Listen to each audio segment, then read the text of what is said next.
Cosplay is a performance art in which participants called cosplayers wear self-made costumes and fashion accessories to represent a specific character. Any dramatic interpretation may be a subject.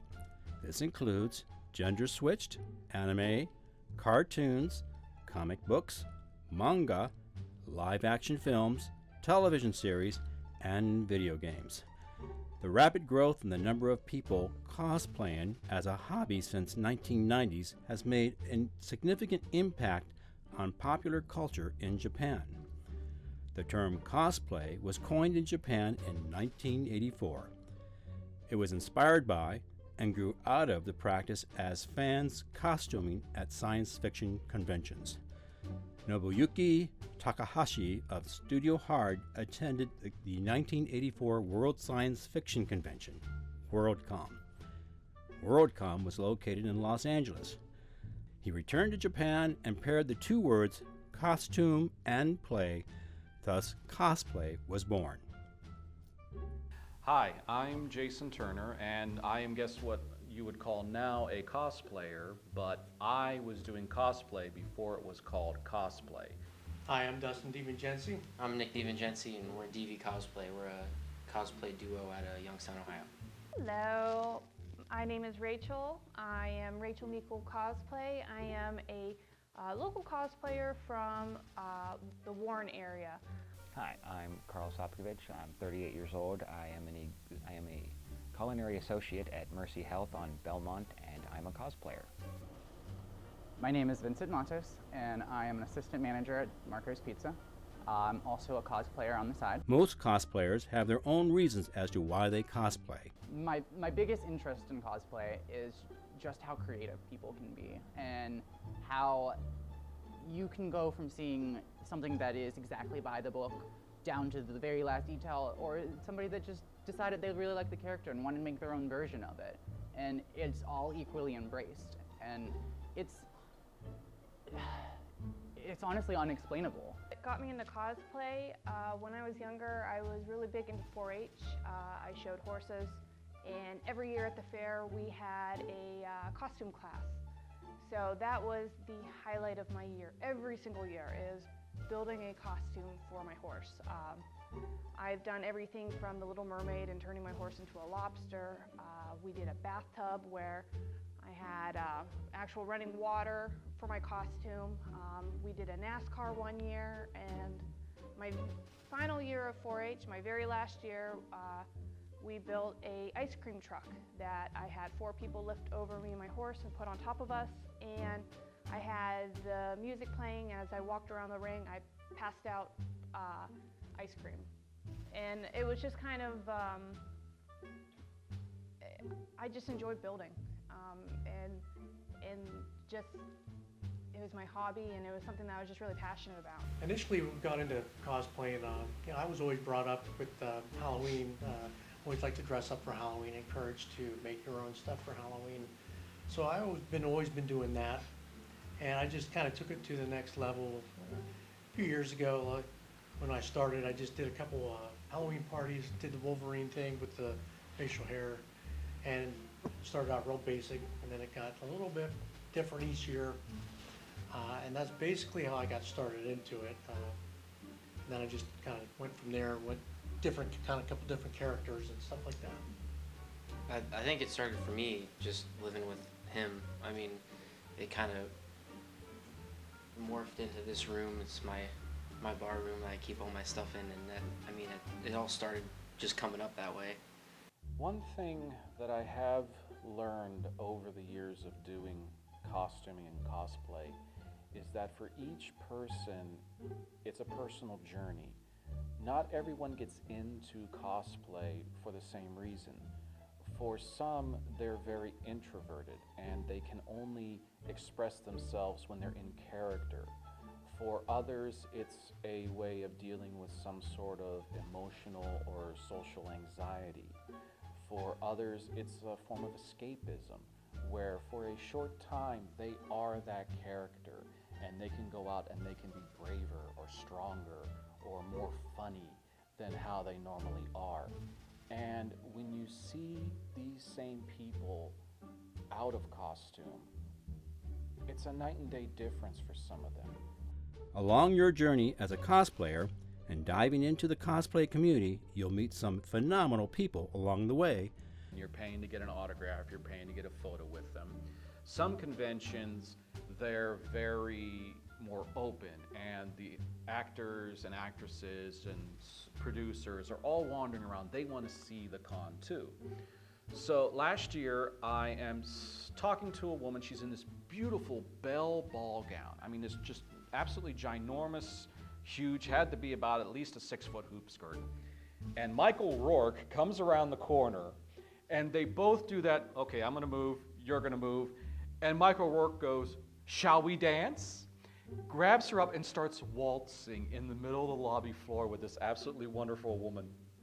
She is flabbergasted, is still keeping her steps. Michael Rourke twirls her around for about a minute, comes over. Of course, I'm in the Captain Kangaroo outfit. He slaps me on the shoulder, says, good to see you, Captain, I've missed you.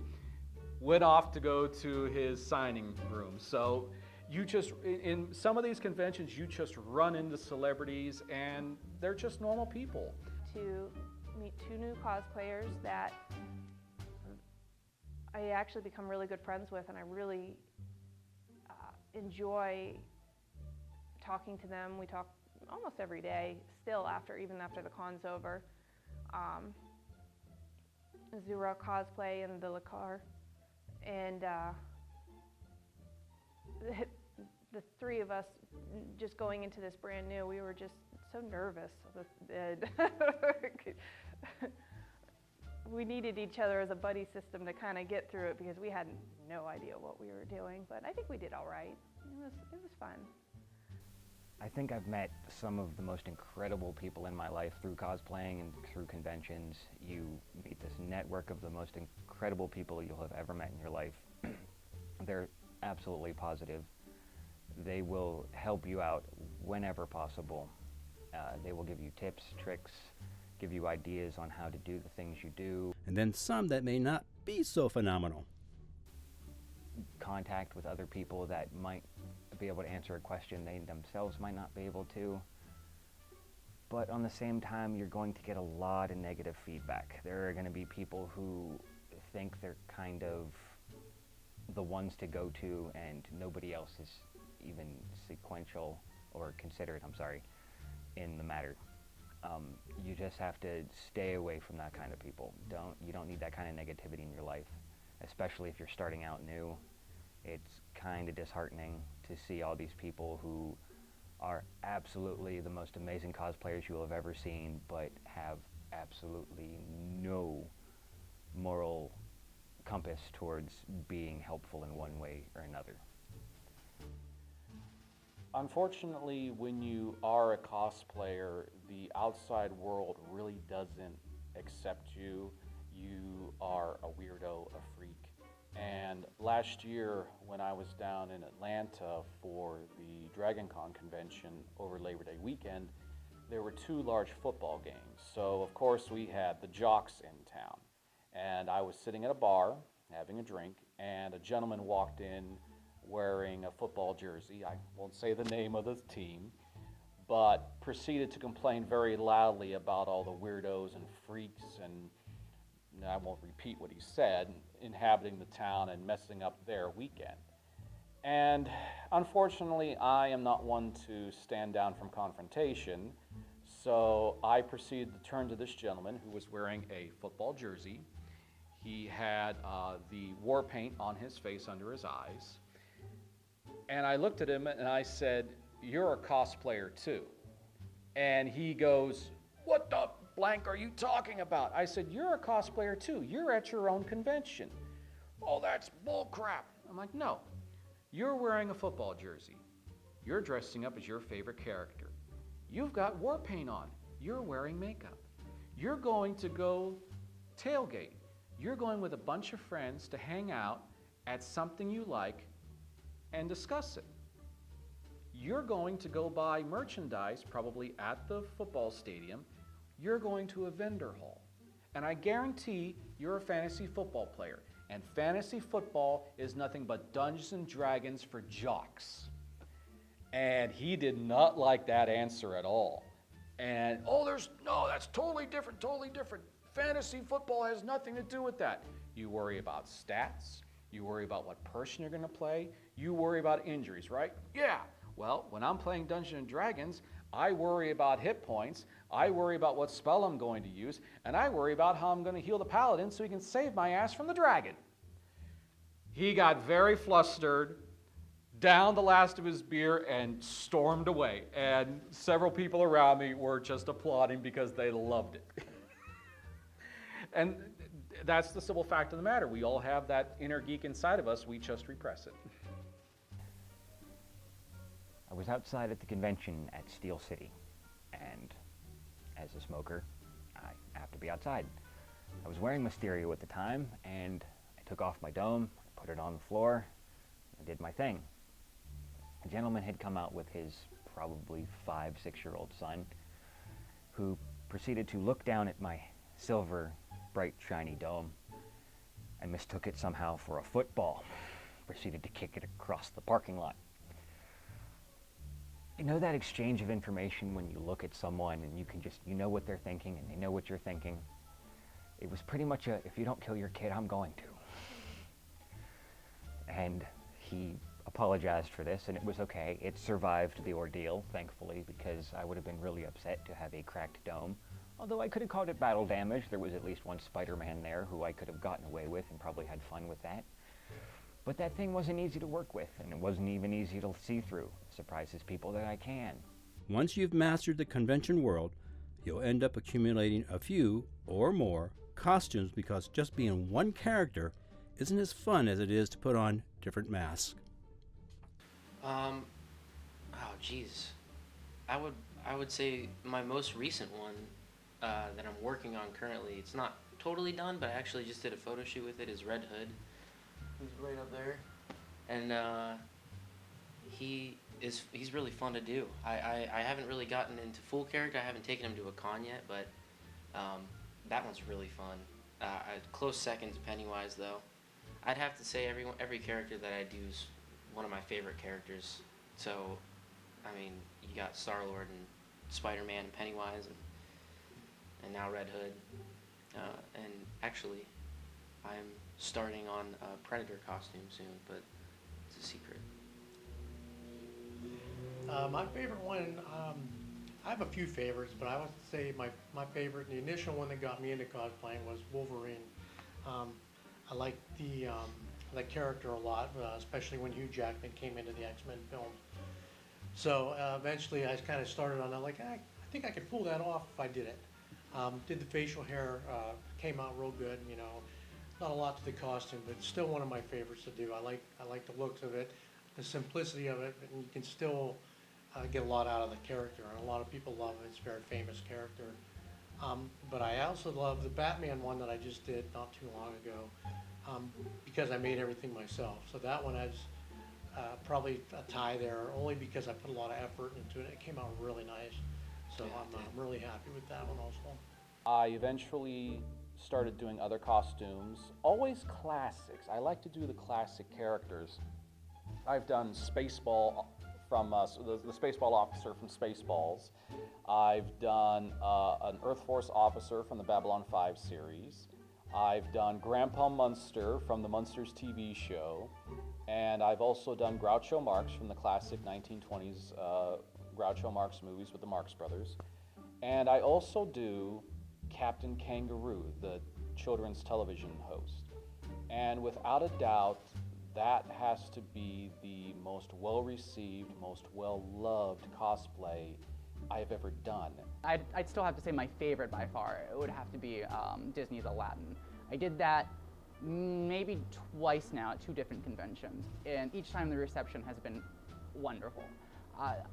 Aladdin's a character that I really relate to, and because I grew up poor, I know what it's like, and he was always so confident, and as soon as you put your costume on, you feel like you're embracing that character. You feel the confidence in it. Most well-known cosplays would probably be my Cinderella. I made a transformation Cinderella last year, If you think you're ready to take on the cosplay universe, there are a few things you're going to need to want to consider. New cosplayers getting into it, I guess like my biggest advice for you is it takes 10,000 hours to become an expert at anything. And it just willing and hoping that something turns out great doesn't mean that it's going to. And every failure is a lesson, so therefore it's a success. And it takes time. I mean, it's just, you could look at someone who's been doing something for years and they've mastered their craft. And they figured it out. They figured out what their niche is, and you'll get there. It just takes time. I've been cosplaying for a while, and I'm still not even there. Each costume that I make, I see improvement, and I can criticize every single one incredibly hard at the same time, but I'm proud of them. Another good piece of advice is when you're buying stuff off the internet, to really read what you're buying. I mean, and a lot of people do this anyway, but especially for when you're looking at costumes. One of the issues I had was I was making a suit recently with buckles on it, and the piece I bought already had like 2-inch buckles. So I wanted to make more and put some on the chest piece. So I'm looking up buckles, and I find, I forget, it was a bag full of buckles, and it was really cheap. So I ordered them. I said, "It's great. These look perfect. They look exactly like the ones I want." Get them in the mail a couple weeks later, and literally it's a bag about maybe this big, maybe even half of that size here. And it's just little tiny buckles for shoes, literally. And what good is that going to do me? None. So one of the things is, make sure you're buying, or you get what you're buying, or you look extensively at the descriptions and everything else. That could really come back to bite you in the butt on that one. Reviews are everything for me. You look at something and you know by the reviews. Those are real people that are reviewing it, that have bought it. They already have it. I mean, you look at the reviews. It's the most important thing. I bought the first Spider-Man suit I ever bought. I was about 13, and it was a train wreck. I bought it off eBay. It was a beautiful price, and I was all for it, so I ended up buying it, and it came to me, and it was a black morph suit with a spider cut out of the chest and 2 little eye holes. Like, absolutely terrible. I tried to send it back. They were disputing the charges. Like, they could not accept that I wanted to exchange their product for my money back. Like, it was ridiculous. So just be careful when you're buying stuff online. Look at the reviews. Look at the description. It's all very important. Sometimes you're going to get ripped off, but for the most part, make sure you do your homework.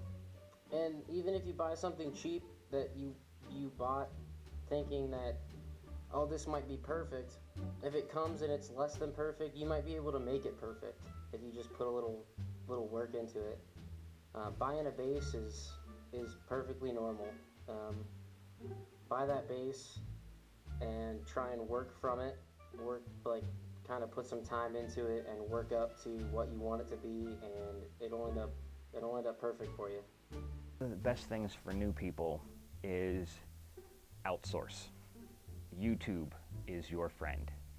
If you have no idea what you're doing, YouTube has probably done it 1,000 times, and you will find somebody who will give you all the knowledge you need.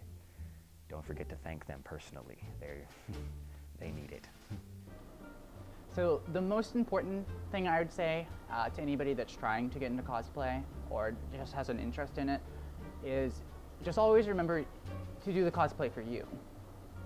Don't worry so much about what other people are going to think or how other people will receive it. Because while you will have a lot of people that, I would say 98% of the people are going to be positively receptive no matter what you wear, there will always be that 2% that you have no idea why they're there. They're just bitter, they're angry, they're mad, and they're gonna be mean. But just grin and bear it, because that cosplay should mean something to you, and nobody can take that away. That's yours. It's like your baby. When you make your costume, that's you putting yourself out there, and you're putting your thoughts and expressions, and I think that's the most important thing about cosplay, is that it's supposed to be fun. It's supposed to be enjoyable. Don't put so much stress into about it. Like, yeah, everybody wants to have the nicest costume and the most expensive things, but it's not always realistic. And sometimes you just gotta do what you think is best and what you feel like. If you feel confident in it, don't let anybody take that from you. That confidence is yours. Even if it's just because you're wearing maybe just a Spider-Man mask and normal clothes. That's a costume. I don't care. You put on some wings and you want to say you're just a fairy? Sure. That's awesome. Great. Do it. Over the 15 years of doing cosplay, I have developed 10 rules of cosplay, and this is from personal experience of seeing the culture, seeing the convention, seeing what happens. So you'll pardon me. These are the 10 rules of cosplay. Number 1, pockets. I need pockets. I need pockets in all my costumes. But yeah, pockets are your friend. Plenty of pockets. Pockets. Try to make something with pockets. Number 2, can I poop in this?